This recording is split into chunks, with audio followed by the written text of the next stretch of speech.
सो है guys, welcome back to my YouTube channel. So guys, आज का टॉपिक है सैंडविच थ्योरम। तो सैंडविच थ्योरम सीरीज से पहले जाने से पहले एक बार ये पढ़ लेते हैं, क्योंकि ये भी क्वेश्चन, इसके भी क्वेश्चंस बनते हैं और ये 4 और या 3 या 4 मार्क्स में पूछते हैं। तो वैसे सैंडविच थ्योरम एक बार देख लेंगे एक एग्जाम्पल के साथ। सैंडविच थ्योरम ये कहती है, और सैंडविच थ्योरम को और एक चीज बता दो, इसको स्क्वीज थ्योरम भी कहते हैं। ठीक है, इसको स्क्वीज थ्योरम भी कहते हैं। तो सैंडविच थ्योरम ये बताती है कि if f of x is less than equal to g of x less than equal to h of x for all the numbers and at a some point x equal to k, तो इस ये हमें क्या मिलेगा, f of k equal to h of k, then g of k must also equal to them. तो कहने का sense ये कि जो ये बीच वाला फंक्शन है ये बताएगा कि अगर ये दोनों फंक्शन अगर इक्वल है तो फिर ये फंक्शन भी इक्वल होना चाहिए। ठीक है, तो होप सो मीन्स कहने का सेंस ये है कि अगर आपको समझ में नहीं आया तो एक एग्जांपल लेते हैं छोटा सा। We can use the theorem to find tricky limits. तो ये जो लिमिट्स के जो ट्रिकी सम्स है उसको फाइंड करने के लिए हम सैंडविच थ्योरम का इस्तेमाल करेंगे। एक्चुअली जो सैंडविच थ्योरम है वो लिमिट को सॉल्व करने के लिए जो थ्योरम एक ट्रिक यूज किया जाता है वो है सैंडविच थ्योरम।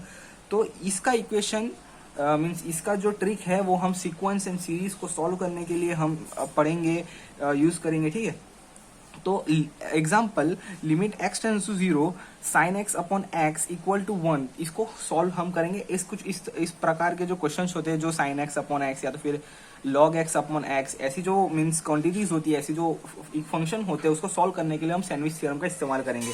तो लेट्स सी एन एग्जाम्पल। तो एग्जाम्पल ये है कि evaluate limit x tends to 0 x square sine 1 by x। ठीक है, तो हम सॉल्यूशन देखेंगे। हमें पता है कि साइन 1 अपॉन x की वैल्यू ज्यादा से ज्यादा कहाँ तक हो सकती है, 1 तक हो सकती है और कम से कम -1 तक हो सकती है। ठीक है, ये हमें पता है, वी नो। ओके, अब मैं क्या करूंगा कि इधर भी लेफ्ट साइड राइट साइड और बीच में, लेफ्ट साइड राइट साइड और बीच में मैं एक्स स्क्वायर के साथ मल्टीप्लाई कर दूंगा। तो एक्स स्क्वायर ये ठीक हमारे फंक्शन की तरह बन जाएगा, ठीक हमारे क्वेश्चन की तरह बन जाएगा।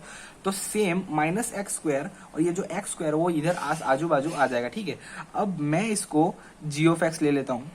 ठीक है, और इसको एच ऑफ एक्स ले लेता हूँ। ठीक है, ये हो गया एच ऑफ एक्स, ये हो गया जी ऑफ एक्स। ओके, और मैंने क्या किया, जी ऑफ अच्छा हमें क्या मिला, G of X equal to minus X square मिल गया और H of X equal to minus X square मिल गया। ठीक है, और जो हमारा फंक्शन है, जो मेन फंक्शन है वो ठीक क्वेश्चन की तरह मीन्स जो गिवन क्वेश्चन है उसकी तरह बन चुका है, F of X equal to X square sine upon sine 1 by X. Okay, then अगर मैं जी ऑफ एक्स की लिमिट रखूंगा एक्स टेंड्स टू 0 तो उसकी मीन्स वैल्यू हो जाएगी 0। ठीक है, क्योंकि एक्स स्क्वायर इक्वल टू 0, जो माइनस आगे पीछे लगे तो कोई फर्क नहीं पड़ता। ठीक है, same H of X limit X tend to 0 H of X equal to limit X tend to 0 X square equal to 0।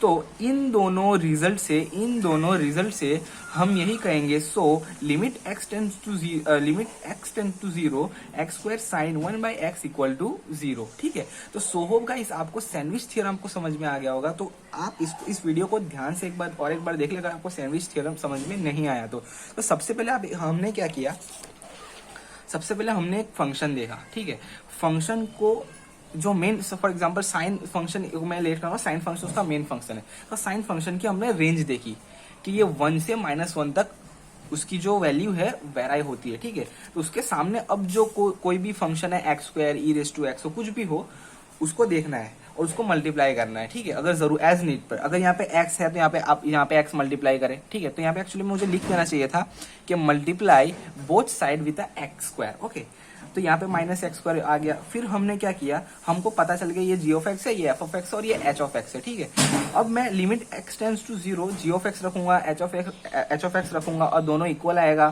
फिर दोनों इक्वल आने के बाद अब जब दोनों इक्वल आएगा तो एज हमने जो थियरम पढ़ी उस हिसाब से जी ऑफ एक्स भी बीच वाला जो एफ ऑफ एक्स है वो भी 0 होना चाहिए, और वो 0 है और वो आंसर आ चुका है। ठीक है, अगर आपको कोई कंफ्यूजन हो रहा है तो लिमिट के जो और मेथड है सॉल्व करने के, तो उससे भी आप यही सेम आंसर ला सकते हो।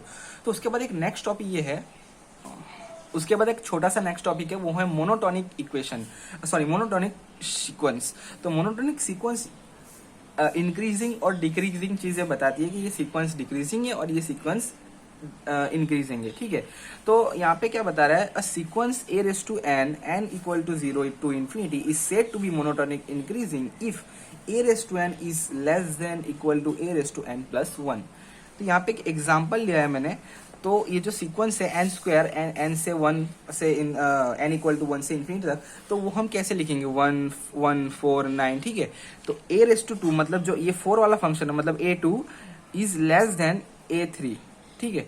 तो 4 इज लेस देन 9, तो ये क्या होगा, इंक्रीज हो रहा है, 1 4 1 से 4 4 से 9, तो ये इंक्रीज हो रहा है, ये हो गया मोनोटोनिक सीक्वेंस।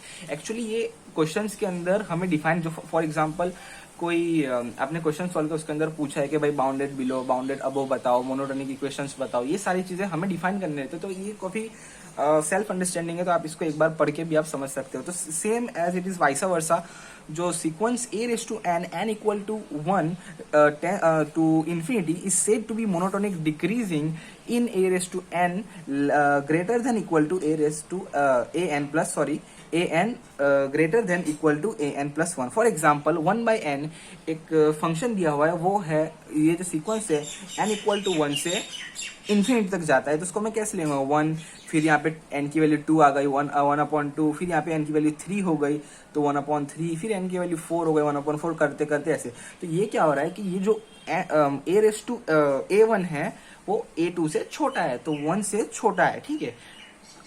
तो ये हो गया मोनोटोनिक डिक्रीजिंग, क्योंकि धीमे धीमे धीमे धीरे कम होता रहा और एक दिन ये 0 हो जाएगा, और ये क्या होगा, ये इन्फिनिटी तक चला जाएगा, ठीक है।